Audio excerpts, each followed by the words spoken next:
Pagepedia, the global data system of information.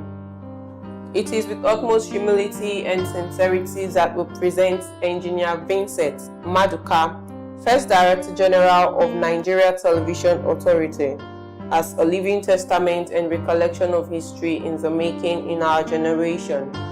We are heroes of our nation. We are heroes of our land. Pagepedia, celebrations of champions. Yes, thank you very much.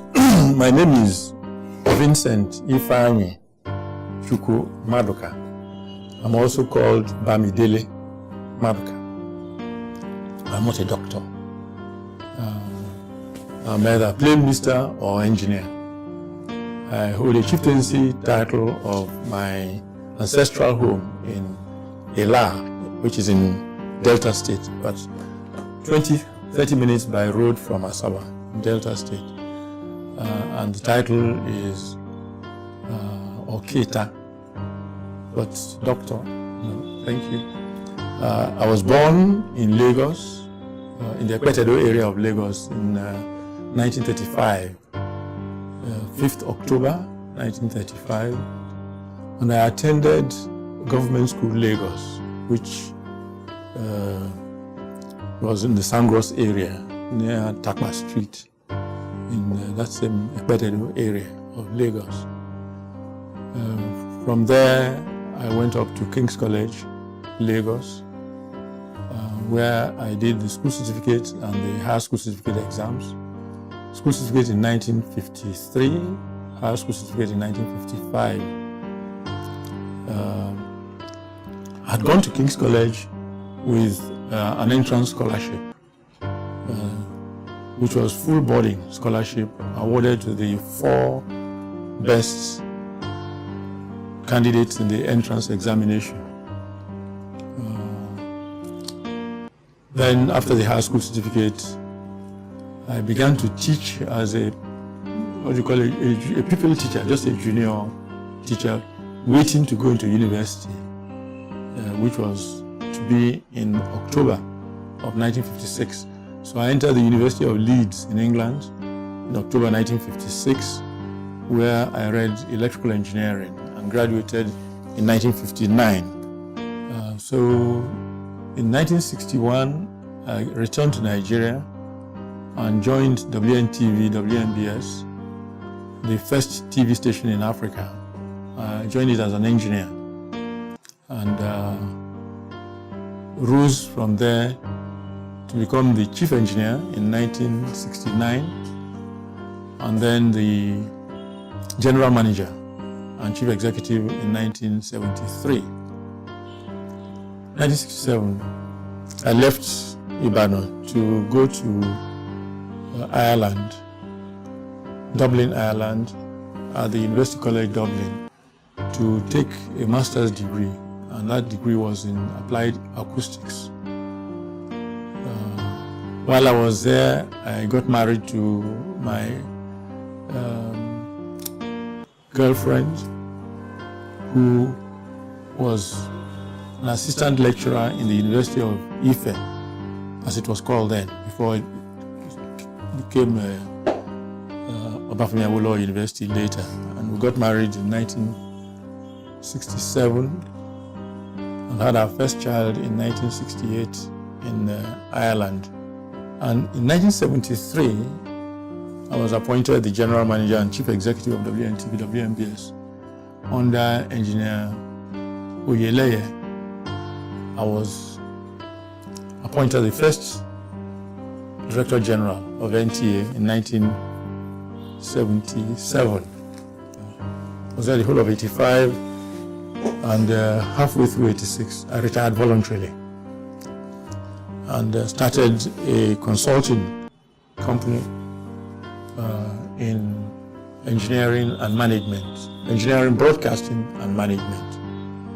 And I did some amount of work as a consultant, including setting up the Nigerian Communications Commission. And I became the president of the Nigerian Society of Engineers in 1993. In 2004, I was elected the president of the Nigerian Academy of Engineering. The Nigerian Academy of Engineering was maybe about 7-8 years old then. And this is the apex of engineering profession in Nigeria. Apart from LTC, which I mentioned, I've been chairman of Magnum Trust Bank.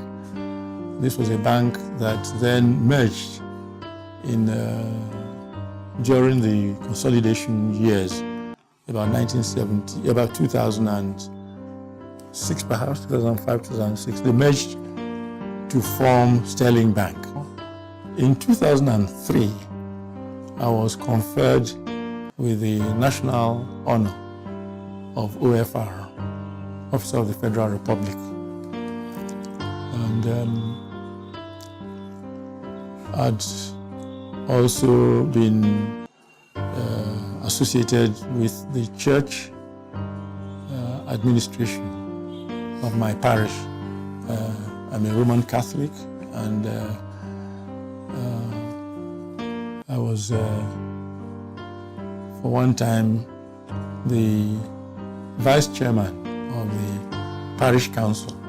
In 2008, I was appointed a senior fellow of the Pan-Atlantic University, first senior fellow of the School of Media and Communication.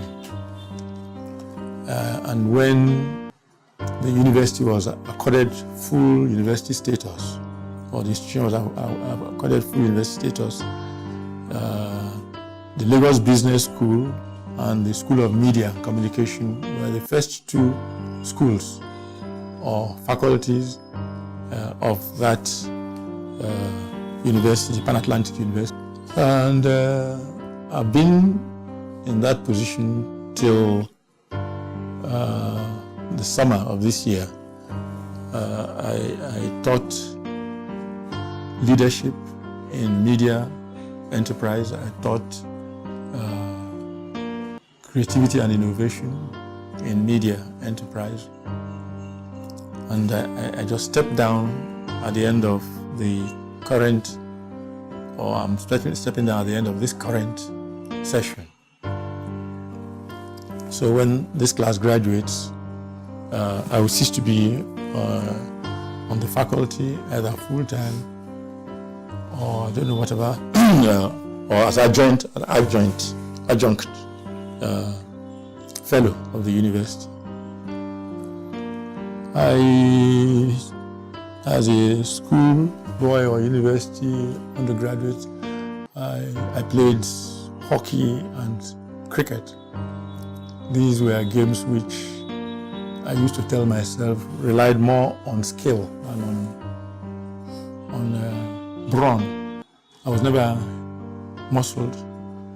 I was never a muscular person. So I wasn't keen on body and contact games like football, where somebody bigger than you just shove you away.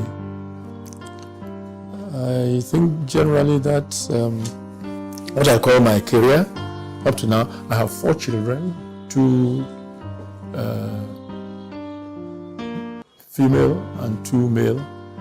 The eldest is a physician who practices medicine in America. The next one is an electrical engineer, a woman who teaches in an American university. My third child, my son, they all first had their first degrees in Nigeria, and the 2 women had their postgraduate degrees abroad. I have 9 grandchildren, The eldest is 21, and the youngest, I think, is about 6, or 5 or 6. And, I think that sums my personal life span. Everyone is born for a purpose. Engineer Vincent reveals his life's purpose. Purpose on earth is largely in the form of a professional. That means to give of your best. The whole thing about professionalism is that there are standards. And if you are a senior professional, it's for you to raise the bar, to keep raising the bar. But first, there are standards which must be complied with. But this doesn't mean that you are a robot, but that you do not accept anything below a prescribed standard. Your personal experience and your personal value system also demand that you are looking up all the time and not looking down. And so somebody who takes professionalism seriously tends to be critical of things because there's always a better way of doing whatever. I'm also worried about the fact that we are such an undeveloped society.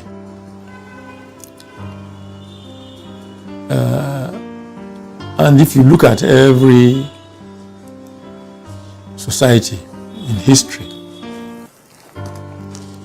they've all advanced from simple societies into more complex societies that have provided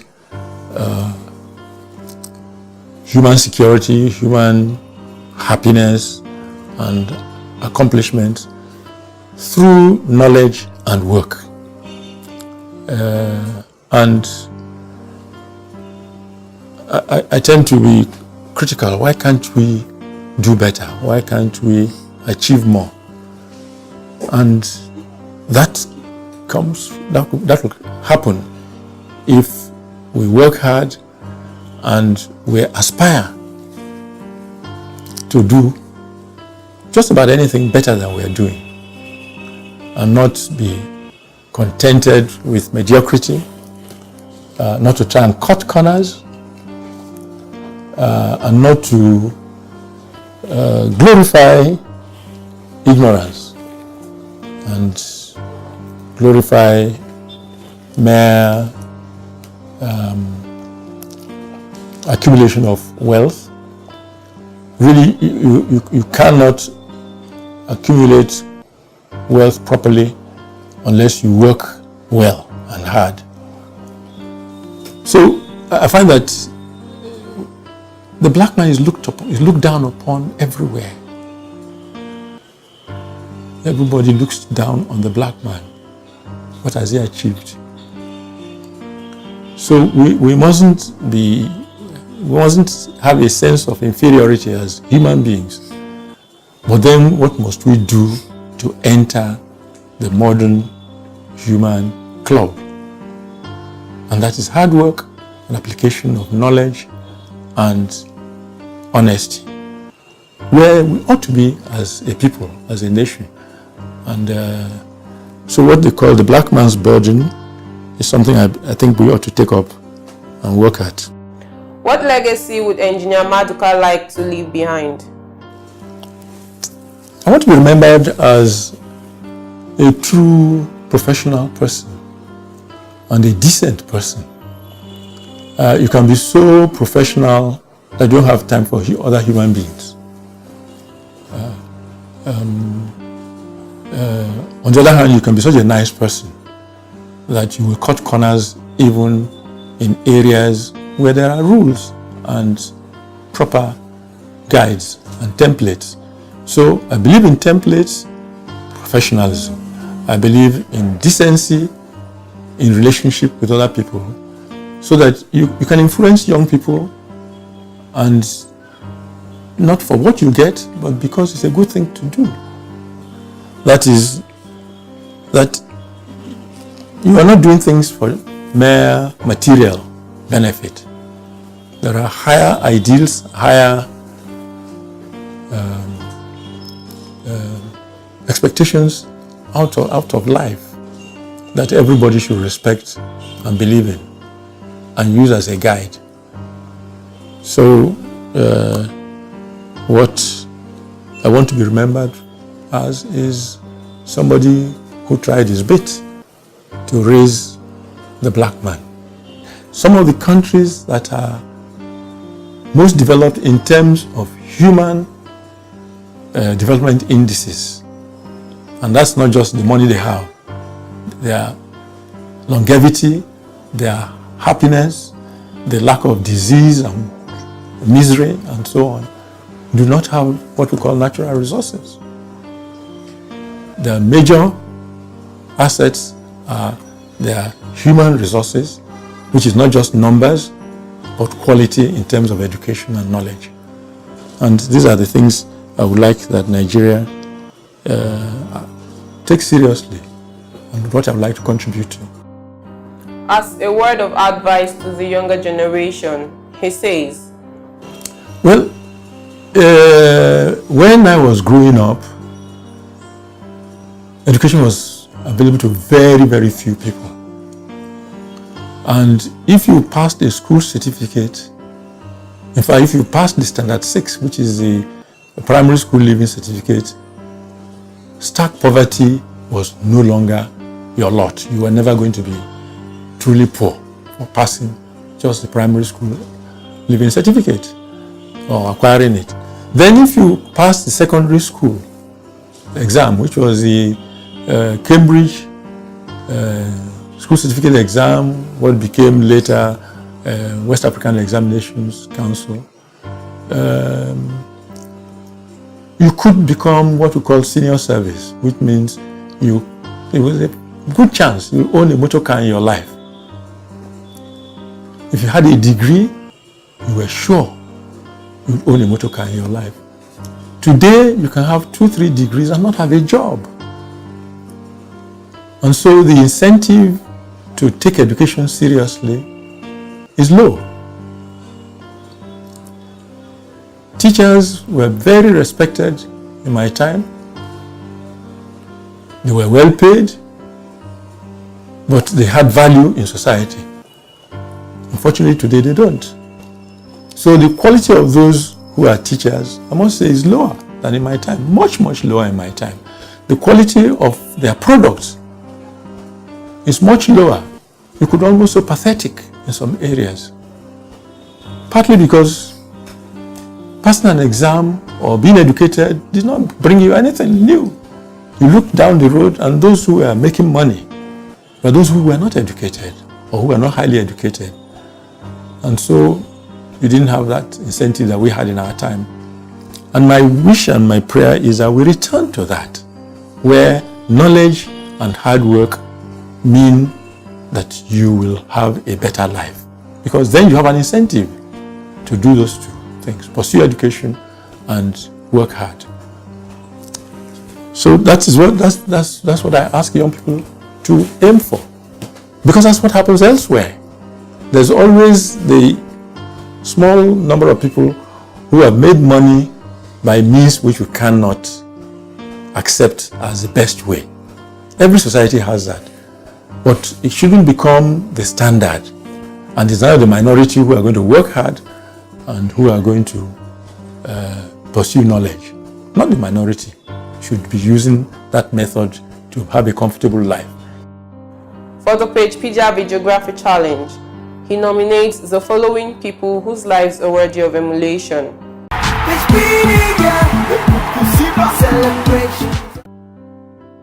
I have a personal friend who has worked hard at his profession. He's never really joined politics, but he can influence young people. He lives generally a private life, and he's Femi Okunu, SAN. There are other people. There's somebody I know who is not in Nigeria, who has devoted his entire life to Nigeria. He's lived here since 1966. Right? That is about 60 years. Maybe less than 60, certainly over 50 years. And he's the founder of the Pan Atlantic University and the Lagos Business School. He devoted his entire life to service. And he's Professor Albert Allos.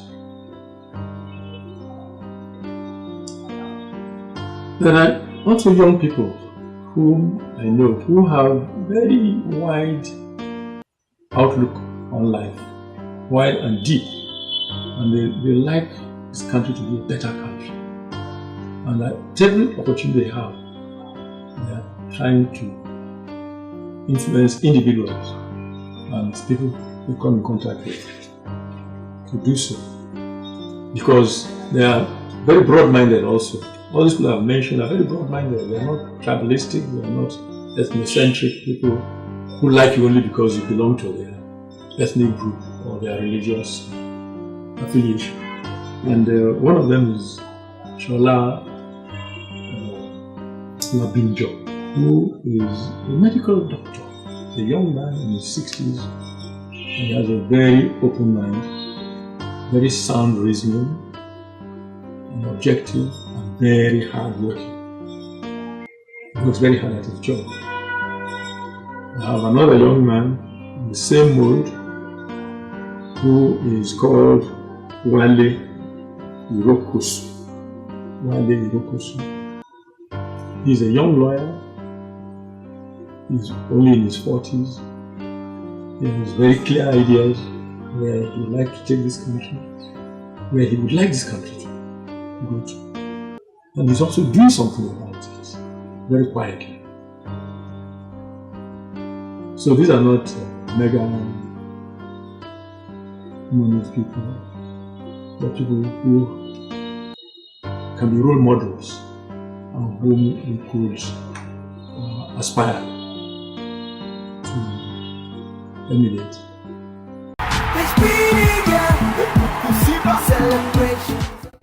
This information is accurate as of 12th October 2016 and does not reflect subsequent edits. This recording is distributed under the terms of Pagepedia.com.